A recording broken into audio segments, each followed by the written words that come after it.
तीसरी बात है सम्यक निद्रा। भोजन अव्यवस्थित हुआ, श्रम अराजक हो गया और निद्रा की तो बिल्कुल ही हत्या कर दी गई। मनुष्य जाति की सभ्यता के विकास में सबसे ज़्यादा जिस चीज़ को हानि पहुंची है वो है निद्रा। जिस दिन से आदमी ने प्रकाश की इजाद की उसी दिन से निद्रा के साथ उपद्रव होना शुरू हो गया। और जैसे जैसे आदमी के हाथ में साधन आते गए उसे ऐसा लगने लगा कि निद्रा एक अनावश्यक बात है, समय खराब होता है।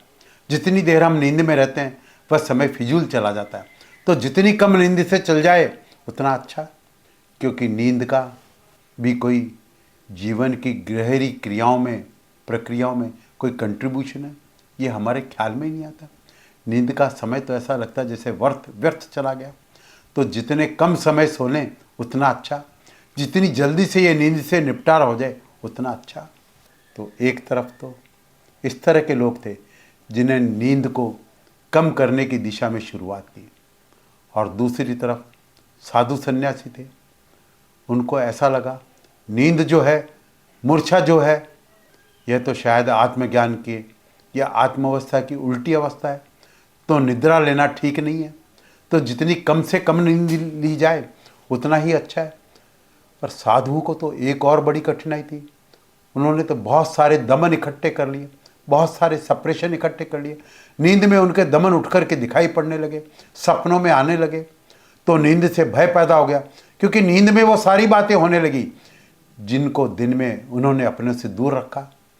जिन स्त्रियों को छोड़ करके वो जंगल में भाग गए, नींद में वे स्त्रियां मौजूद होने लगी, वे सपनों में दिखाई पड़ने लगी। जिस धन को, जिस यश को वह छोड़ करके चले आए थे, वह सपनों में उनका पीछा करने लगा। उन्हें ऐसा लगा नींद तो बड़ी खतरनाक है, हमारे वश के बाहर है, तो जितनी कम नींद हो उतना अच्छा। तो साधुओं ने सारी दुनिया में एक हवा पैदा कर दी कि नींद एक गैर आध्यात्मिक घटना है। परंतु ये बहुत मूर्खतापूर्ण बात है। एक तरफ वे लोग थे जिन्होंने नींद का विरोध किया, क्योंकि उन्हें ऐसा लगा कि फिजूल है नींद, इतने सोने की क्या जरूरत है, जितनी देर हम जागेंगे उतना ही ठीक। क्योंकि गणित और हिसाब लगाने वाले, स्टैटिस्टिक्स जोड़ने वाले लोग बड़े अद्भुत होते हैं। उन्होंने हिसाब लगा लिया कि एक आदमी 8 घंटे सोता है, तो समझो दिन का 1/3 हिस्सा तो सोने में चला गया। अगर कोई आदमी 60 साल जीता है तो 20 साल तो बिल्कुल बेकार, फिजूल सोने में चले गए। असली उम्र तो 40 साल की रह गई। फिर उन्होंने और हिसाब लगाया कि आदमी कितनी देर में खाना खाता है, कितनी देर में कपड़े पहनता है, कितनी देर में दाढ़ी बनाता है, कितनी देर में स्नान करता है। सब हिसाब लगा करके उन्होंने बता दिया कि इस प्रकार सारी जिंदगी बेकार ही चली जाती है। वे हर चीज़ का समय घटाते चले गए। पता चला, दिखाई पड़ता है कि आदमी 60 साल जिया, 20 साल नींद में चले गए, कुछ साल स्नान करने में चले गए, कुछ साल खाना खाने में चले गए, कुछ अखबार पढ़ने में चले गए। सब बेकार चला गया, जिंदगी में कुछ बचता ही नहीं है। उन्होंने घबराहट पैदा की कि जितनी जिंदगी बचानी हो तो उन सब चीज़ों में कटौती कर लो। नींद सबसे ज़्यादा समय ले लेती है आदमी का, तो इसमें कटौती कर दो। उन्होंने एक तरफ कटौती करवाई और सारी दुनिया में एक नींद की विरोधी हवा फैला दी। दूसरी तरफ साधु सन्यासियों ने नींद को गैर आध्यात्मिक, अनस्पिरिचुअल कह दिया। कम से कम सो। जो जितना बड़ा साधु है वो उतना कम सोता, जो बिल्कुल न सोए वो परम साधु। इन दो बातों ने नींद की हत्या कर दी, और नींद की हत्या के साथ ही मनुष्य के जीवन के सारे केंद्र हिल गए। मनुष्य अव्यवस्थित हो गया। हमें पता ही न चला मनुष्य के जीवन में जो इतना असंतुलन आया, जो इतना अस्वास्थ्य आया, उसके पीछे निद्रा की कमी काम कर गई। जो आदमी ठीक से सो नहीं पाता वो आदमी ठीक से जी नहीं पाता। निद्रा फिजूल नहीं है।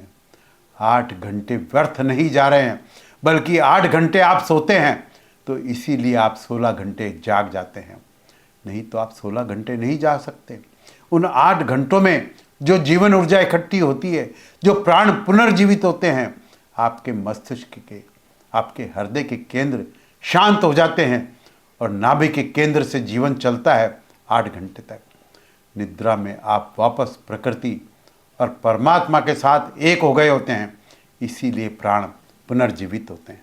अगर किसी आदमी को टॉर्चर करना हो, किसी आदमी को सताना हो, तो उसे नींद से रोक दो। सबसे बढ़िया तरकीब है, ये हजारों सालों से इजाद की हुई है, उससे आगे नहीं बढ़ा जा सका अब तक। अभी भी रूस में या हिटलर ने जर्मनी में जिन कैदियों को सताया, और उनमें सबसे ज़्यादा सताने की जो तरकीब काम में लाई गई थी वो नींद। सोने मत दो किसी कैदी को, बस उसकी ज़िंदगी में इतना टॉर्चर पैदा हो जाता है जिसका हिसाब लगाना संभव नहीं। वह कैदियों को पास उसने आदमियों को छोड़ दिया। सबसे पहले चीनियों ने यह तरकीब खोजी, आज से 2000 साल पहले। वह आदमी को सोने नहीं देते जिसको वह सताना चाहते थे। उन्होंने एक बहुत आसान तरकीब निकाली, एक कोठरी में उसको खड़ा कर देते, और कोठरी इतनी सकरी होती कि वह हिल डुल नहीं सकता था, न वह बैठ सकता था, न वह लेट सकता था, और उसके सिर पर बूंद बूंद पानी टपकाते रहते ऊपर से, तो टप टप टप वो उसके सिर पर पड़ता रहता था। वह हिलडुल नहीं सकता था, वह बैठ नहीं सकता था, वह लेट नहीं सकता था। ज़्यादा से ज़्यादा 12 घंटे, 16 घंटे, 18 घंटे, और वह आदमी चिल्लाने लगता, वह चीखने लगता कि मैं मर जाऊंगा, मुझे बचाओ, मुझे बाहर निकालो। वह कहते तो फिर वह बता दो जो बातें तुम छिपा रहे हो।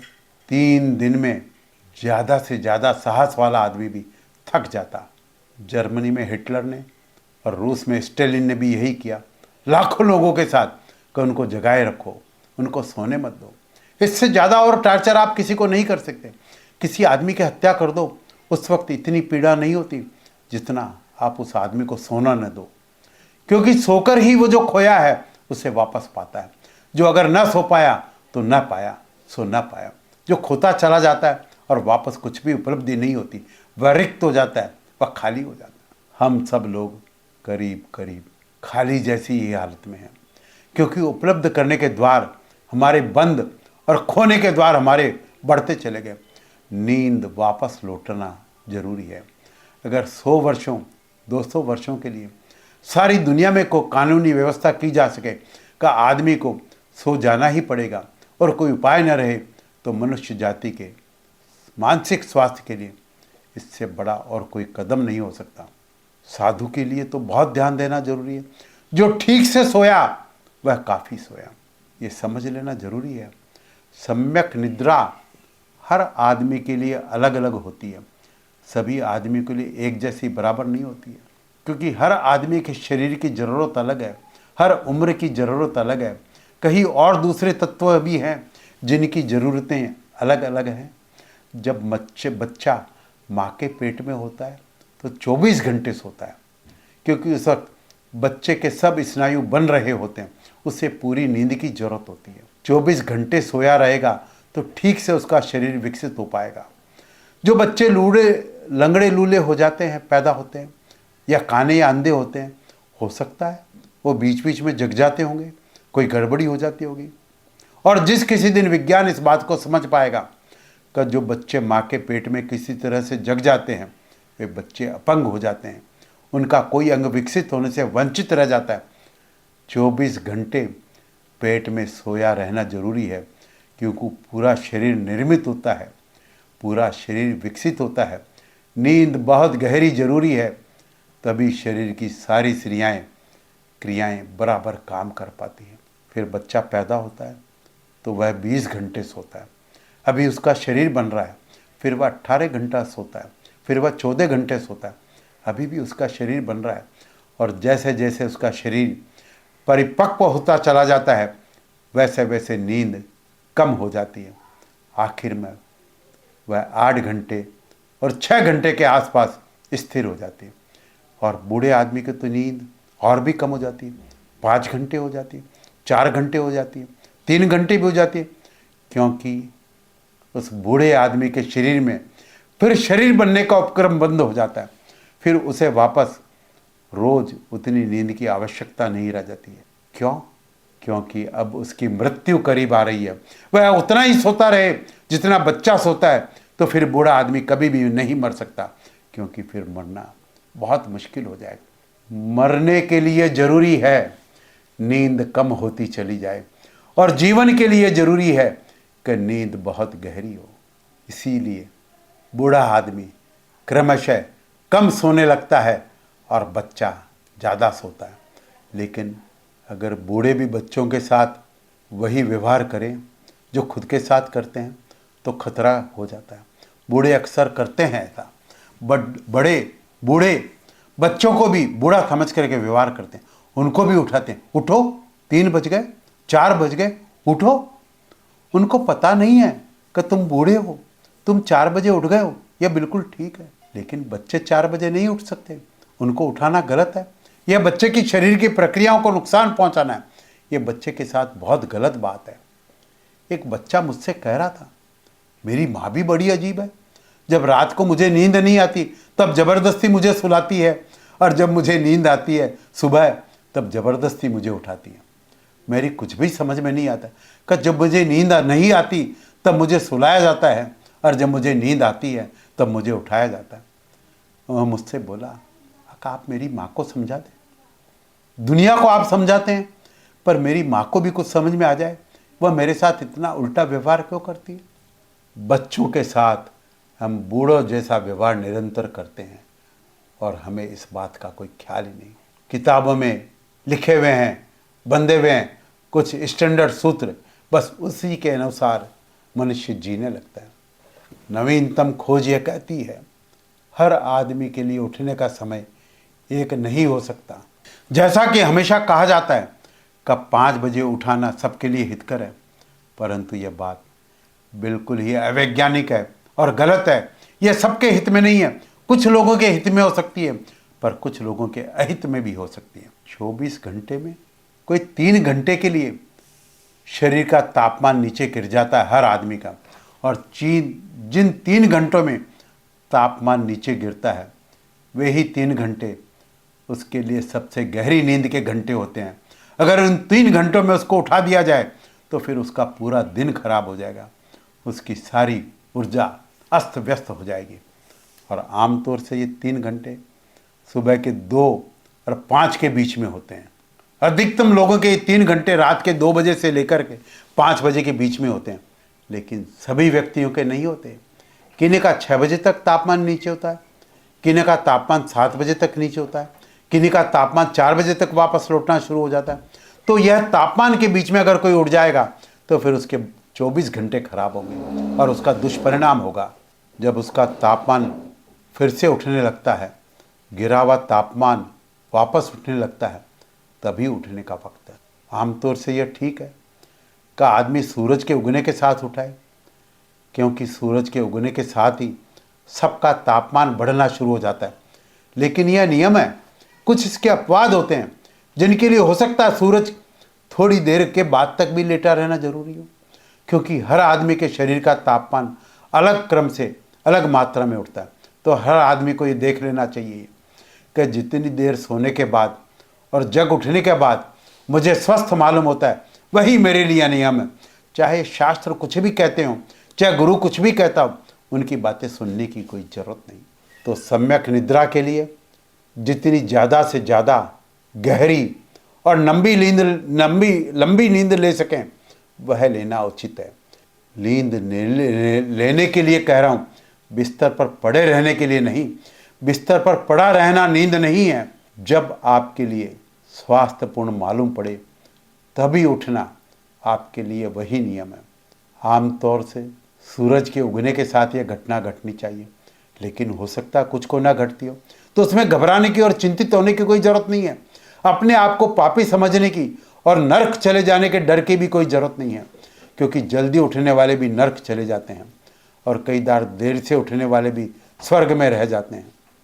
इसका आध्यात्मिकता से कोई संबंध नहीं है, लेकिन सम्यक निद्रा, राइट स्लीप का जरूर संबंध है। हर व्यक्ति को अपना आयोजन खोज लेना चाहिए।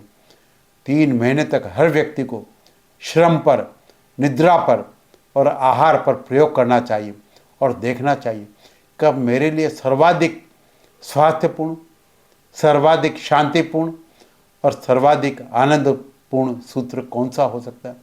प्रत्येक व्यक्ति को अपने स्तर का खोज लेना चाहिए। कोई 2 व्यक्ति एक जैसे नहीं हो सकते, इसलिए कोई भी सामान्य नियम सबके लिए लागू नहीं होता है, और जो सामान्य नियम लागू करने की कोशिश करता है वह दुष्परिणाम भोगता है। हर व्यक्ति इंडिविजुअल है, एक एक व्यक्ति अनूठा है, एक एक व्यक्ति अद्वितीय है, एक एक व्यक्ति यूनिक है। उस जैसा है, जैसा वह है, उस जैसा कोई भी आदमी दूसरा इस पृथ्वी पर नहीं है। इसलिए कोई नियम उसके लिए नियम नहीं हो सकता जब तक कि वह अपनी ही जीवन प्रक्रिया के नियम को न खोज ले। तो किताबें, शास्त्र और गुरु खतरनाक सिद्ध होते हैं, क्योंकि उनके पास रेडीमेड फार्मूला होता है, तैयार फार्मूला होता है। वे बता देते हैं कि कितने बजे उठना चाहिए, यह खाना चाहिए, यह नहीं खाना चाहिए, ऐसे सोना चाहिए, ऐसे करना चाहिए। यह सब रेडीमेड फार्मूले हैं। ये बहुत खतरनाक है। ये समझने के लिए ठीक है, लेकिन हर आदमी को अपने जीवन में अपनी अपनी व्यवस्था खोजनी चाहिए। हर आदमी को अपनी साधना खोजनी पड़ती है। हर आदमी को अपनी साधना का पथ स्वयं चल करके निर्मित करना होता है। यह कोई राजपथ नहीं है जो बना बनाया है कि जिस पर आप गए और चलने लगे। ऐसा कहीं कोई राजपथ नहीं है। साधना बिल्कुल पगडंडी की भांति है, और वह भी ऐसी पगडंडी की भांति जो पहले से तैयार नहीं है। आप चलते हैं, जितना चलते हैं उतनी ही तैयार होती है, और जितना आप चल लेते हैं उतना ही आगे की समझ बढ़ जाती है और आगे के लिए निर्मित हो जाती है। तो यह 3 सूत्र ध्यान में ले लेने जरूरी हैं। सम्यक आहार, सम्यक श्रम, सम्यक निद्रा। अगर इन 3 सूत्रों पर ठीक ठीक से, इन 3 सूत्रों पर जीवन की गति हो, जिसे नाभि केंद्र कहते हैं, जो कि द्वार है आत्मिक जीवन का, उसके खुलने की संभावना बहुत बढ़ जाती है। और वह खुल जाए, उस द्वार के निकट हम पहुंच जाएं, तो एक बहुत ही अभिनव घटना घटती है, जिसका हमें सामान्य जीवन में कोई भी अनुभव नहीं है। लोग शांति चाहते हैं, आनंद चाहते हैं, आत्मा चाहते हैं। आप चाहते तो सब है, लेकिन चाहने से जगत में कुछ भी नहीं मिलता। अकेली चाह बिल्कुल नपुंसक है, उसमें कोई शक्ति नहीं है, क्योंकि चाह के पीछे संकल्प और श्रम भी चाहिए। आप चाहते हैं, ये तो ठीक है, पर उस चाह के लिए कितना श्रम करते हैं, उस चाह के लिए आप कितने कदम उठाते हैं, आप क्या करते हैं अपनी चाह के लिए। आप चाहते हैं, ये एक सबूत है, परंतु उस चाह के लिए आप क्या करते हैं। अगर आप चाहते हैं, कोई आदमी जिस चीज़ को चाहता है उसके लिए कुछ श्रम करके दिखाता है, वह श्रम इस बात की गवाही होता है कि उस आदमी ने कुछ चाहा है। लेकिन चाहते तो हम हैं, लेकिन उसके लिए कोई संकल्प, कोई श्रम हमारे ख्याल में नहीं है। 3 केंद्रों के पर हमने चर्चा की। बुद्धि का केंद्र है मस्तिष्क, भाव का केंद्र है हृदय, और नाभि केंद्र है संकल्प का, नाभि केंद्र है विल पावर का। नाभि जितनी सजग होगी उतना ही संकल्प तीव्र होगा, आपकी विल फोर्स उतनी ही तीव्र होगी, उतना ही करने की दृढ़ता और उतना ही बल और उतनी ही आत्म ऊर्जा उपलब्ध होगी। जितना आप संकल्प करेंगे, जितना संकल्प करने का बल लेंगे, उतनी ही आपकी नाभि का केंद्र विकसित होगा। ये दोनों एक दूसरे पर अंतर्निर्भर है। जितना आप विचार करेंगे उतनी बुद्धि विकसित होगी, जितना आप प्रेम करेंगे उतना हृदय विकसित होगा, और जितना आप संकल्प करेंगे उतना आपकी अंतर की ऊर्जा का वह केंद्रीय चक्र, वह जो केंद्रीय कमल है नाभि का, वह विकसित होगा। एक छोटी सी कहानी। एक अंधा फकीर एक गांव में भीख मांग रहा था। उसके पास आंखें तो नहीं थी। भीख मांगते हुए मैं मस्जिद के द्वार पर पहुंच गया। मस्जिद के द्वार पर उसने हाथ फैलाया और मांगा कि मुझे कुछ मिल जाए, मैं भूखा हूँ। पास से निकलते लोगों ने कहा, पागल, यह ऐसा घर नहीं है जहाँ कोई भीख मिल सकेगी।